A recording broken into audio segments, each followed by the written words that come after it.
Baie welkom julle. Ek wil net so 'n bietjie deel oor hoe my programme werk. As julle meer wil weet oor die 84 en Spiro en die kolletjie op die U en ook die tekens van die Alfa en die Omega, gesels met my. Ek deel graag my storie, maar dit is eers vir 'n ander dag. So, as ons kyk, ek is 'n bewegingswetenskaplike spesialis in die pediatriese deling van die beweging en die baba se ontwikkeling, maar ook die brein. So ek pak hierdie programme aan uit die wetenskap agtergrond. Ehm Daar mag dalk weer glip oor my Christendom, maar dit is omdat dit my eie belewenis is. So elkeen van julle het ook julle eie belewenis en motivering en stories.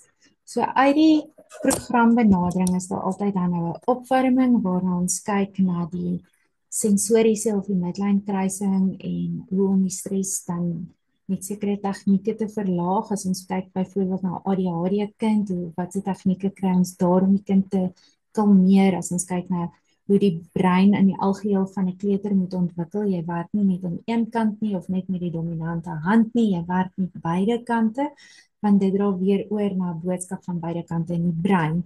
En net so ook met die asemhaling begeleiding, werk ek byvoorbeeld nie net op wat jy kan visualiseer of sien nie, want ons het meer sintuie. Jy kan byvoorbeeld voel hoe iets vir jou gaan voel of hoor of hoe die elektrisiteit vir jou daar binnekant kan voel, is dit positief, vloei dit.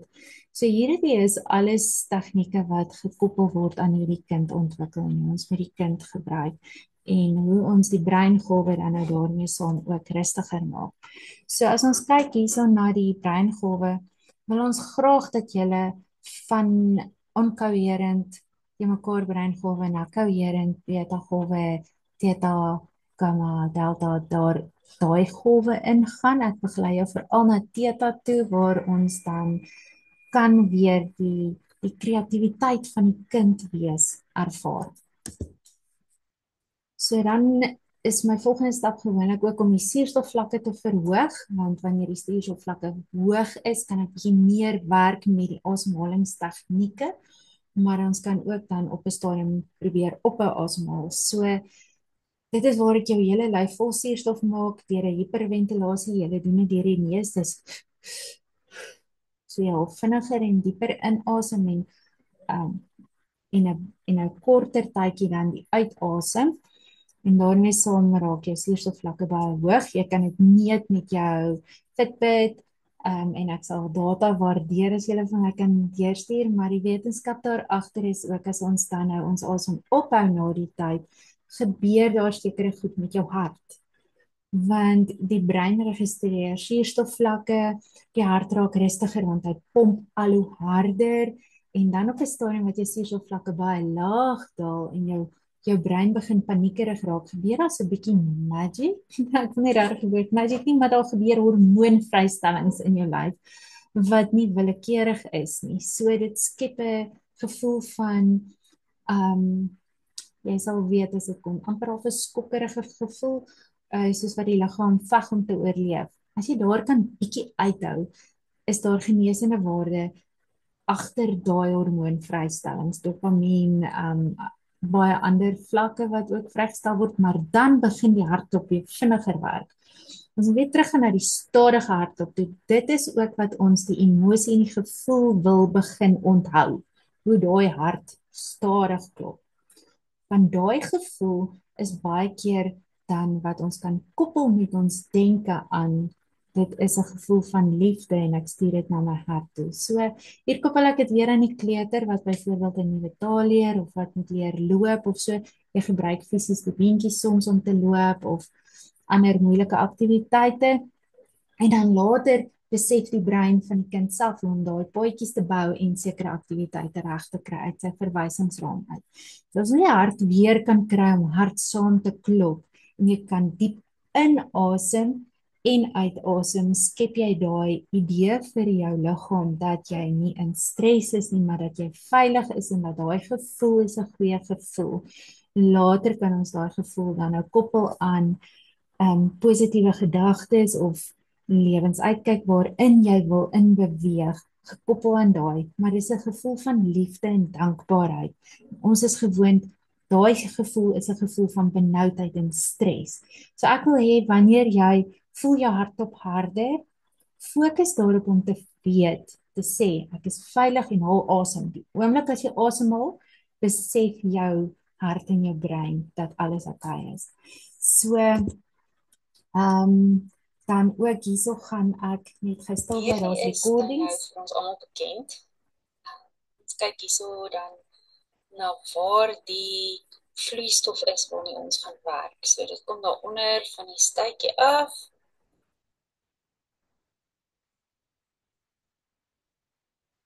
En dan beweeg hy daar op in die larig, perineum.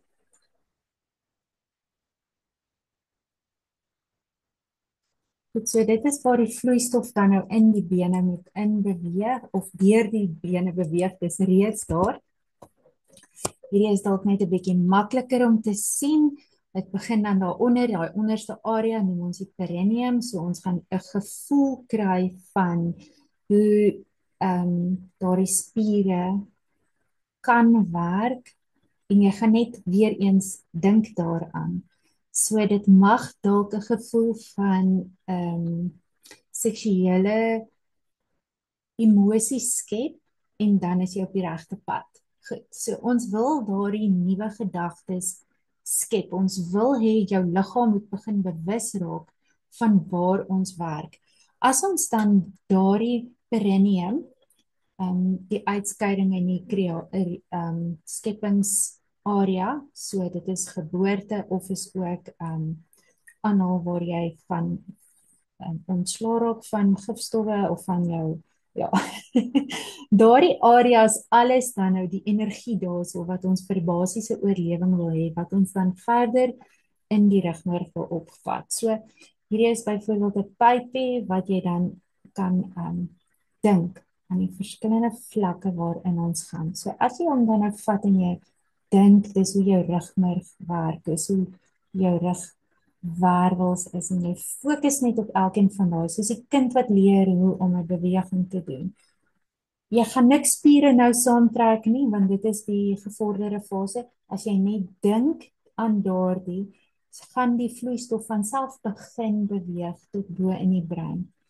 Veral mense wat dan nou sukkel met breindrukking op die brein, baie hoë bloeddruk of so aan, gaan ek aanraai om die tweede tegniek wat ons dan die spiere styf trek om te help met daai opwerk van die vloeistof nog nie te doen nie. Ek het ook gevind dat wanneer ek hoofpyn reeds het en ek doen die spiere aksie, maak dit die hoofpyn vir 'n rukkie erger en dan gaan hy weg. As ek byvoorbeeld daardie dag dan net eerder die dinkproses doen en langer fokus op elke plekkie waar die limfnodes kruis en die liggaam se spiere kruis by die rug. Dis energiebronne. So as jy net langer fokus dan byvoorbeeld wat ek vir jou sê, perineum of knyp en dan by die naaltjie of die maag, en jy dink net langer aan hoe daardie ladings gaan opbeweeg en jy voel dit of jy visualiseer dit, wat ook al vir jou werk, gaan die vloeistof reeds opbeweeg. So dit gaan dan op tot in die brein. Dis baie min vloeistof daar, jy kan bietjie gaan nalees as jy wil, maar dit is dan nou die fase, die area wat ons nou intenser gaan aanspreek. Die eerste fase het ek vir julle gesê, haal net vir my saam met die toonlere, vinnig asem of stadig asem, hou dit bo en blaas uit, gaan ek julle nou begin vra, haal asem, fokus op die velde, die toonleer gaan speel, jy gaan opasem en dan gaan jy begin dink aan elke fase. Soos wat ek jou begelei, perineum, maag, hart, keel, kop, skry. En jy gaan net, as my tempo en jou tempo nie reg is nie, hou by jou eie tempo, want jy moet kan voel, kom daai pakkie, en hoe gaan daai pakkie, en hy gaan later by jou hart, gaan jy voel hoe daai hartklop sterker is, en dan koppel jy hom aan die brein, om daardie hart-brein coherence beter te maak. So as ek dan oorgaan na 'n tweede asemhaling toe en jy kan nog 'n bietjie hou, dan hou jy net jou ritme. Jy gaan wel op 'n stadium uitasem raak en dan twee, drie keer diep inasem en dan val jy weer in en jy gaan saam met ons. So dit gaan 'n interessante belewenis vir jou skep as jy hom kan druk tot daarbo. Kom ek speel net gou hierdie. And you keep your attention on that pineal gland, that's your target. The act of contracting those muscles, along with the holding of your breath, would begin to push cerebrospinal fluid right up into your brain. And as you begin to hold your breath, you're pushing that cerebrospinal fluid right up against the crystals of the pineal gland and applying a mechanical stress. And then the mechanical stress begins to electrically activate those crystals. And when those crystals become electrically activated, we are turning on the radio receiver in the brain. So weer hierso, in die brein, die paneelgland, in die eerste sessie het ek genoem, dis dalk soos 'n aardjie. Dit was onnadenkend, want eintlik wil ek die hele tyd van 'n dennebolletjie praat en die woord het my net in daai sessie ontglip. So die klein dennebolletjie hierso in die foto is regtig een wat in my tuin groei. Die bome is net so groot soos ander dennebome. En die ander een wat julle daar sien is dan 'n groter een wat ek sommer by die bure gaan optel het. Maar dennebolle is 'n goeie vergelyking. Dis waar die paneelgland se naam ook vandaan kom. Hy het kristalletjies in hom. En as jy kan visualiseer, want almal het nie daai tegniek nie, almal se sintuie is nie dieselfde nie, almal se kunstsinnigheid of almal se logiese breine is verskillend. So ek probeer 'n paar fases vir elkeen aanspreek, maar daardie een kan ek partykeer sien is 'n klok se dong en dan begin hy die energie vrystel en uitstraal, of dit is radioantennes, maar hy het letterlik kristalletjies binne-in wat dan nou oopmaak. En ek dink dit is ook baie soos wat met die lig of die drukking daarin is. So ek het gou die dennebolle vandag in die water gegooi. Nog een ingegooi, so hulle gelyk het. En dis hoe ek toe maak. Maak hy weer oop as die son hom droog maak. So wanneer ons ouer raak, dan verhard of verkalk die paneelgland baie keer. Leefstyl maak nie saak wat nie, maar dit is regtig waar hy dan toeraak, soos wat hierdie dennebolletjie toegeraak het. En hy kan oopmaak. Dit is soos wat die breingolwe laer raak. Dit is ook met ander tegnieke wat ons alles hier invat, maar ons kry dan dat daardie dennebolletjie wakkerder word en hy stuur baie van die frekwensies uit wat dan begelei kan word. So om dan nou terug te kom na die volgende fase, toe as ons weer eens kyk na hierdie een, as die stroom dan nou van die vloeistof opgaan, en dit is proteïene en soutte en so aan, vind daarso ingenieurs elektriese tipe goeders plaas, en ek het onthou van op skool het ons hierdie reël gehad waar jy stroom en magnetiese velde het, so dit is soos op daardie enetjie, en dis letterlik wat gebeur. So party mense ervaar hierdie velde van energie om hulle. Dit kan partykeer in ander rigtings ook wees, maar om jou rugmerg is dit veronderstel om so te gaan as gevolg van die drukking wat op is, en onthou dan nou op 'n stadium gebeur drukking nou weer afwaarts. Gemeet is die onderkant van die liggaam negatief en die bokant van die liggaam 'n positiewe veld, so daar is baie van daai toetsings wat 'n mens wel kan doen. En dan het elkeen van julle tydens elke begeleiding, en ek gaan regtig vir elke oggend en aand 'n unieke een maak, sodat jy nie gewoond raak daaraan en aan my stem en aan die musiek en alles en wegdwaal in 'n slaap nie. Dis goed aan die begin om in 'n slaap in te gaan, maar ek wil jou deur die slaap vat na die genesing toe. So om konstant nuwe inligting vir julle tydens die sessies te gee, kan ek verseker dat jy deur die slaap gaan, daar waar jou ore nog steeds kan hoor, maar waar jou liggaam dan nou tyd in 'n ander fase beleef. En waar ek jou wil vra om dankbaarheid te leef, en dis weer waar ons na die spiere toe terugkom. So ja, jy kan dit dan aan jou hart weer koppel, wat sterker klop en die gedagtes daaraan. So ons vat nuwe gedagtes en ons plaas dit in ons hart. Vir my is dit 'n gebedssaak, en ek gee dit weer oor en vertrou, maar dit is daar is 'n fyn balans dan waar jy wat jy self beleef of jy kan net rustig ontspan. Die net rustig ontspan is daar ook genesingswaarde in, want ons is in 'n ontsettende stresvolle lewe en skerms maak dat die brein selfs dan nou verder in ander fases ingaan, maar ook dat ons verslawingsfases hoër is as gevolg van suikers, koolhidrate, skermtyd, aanvullings als medikasie, alkohol. Daar's baie verslawingsgoeders wat kan gebeur, en as ek jou kan kry om net in 'n rustiger fase te wees, gaan jou brein gemakliker wees met wat jy nou beleef. So daar hoef nie 'n geloofspaadjie vir elkeen tydens hierdie te wees nie.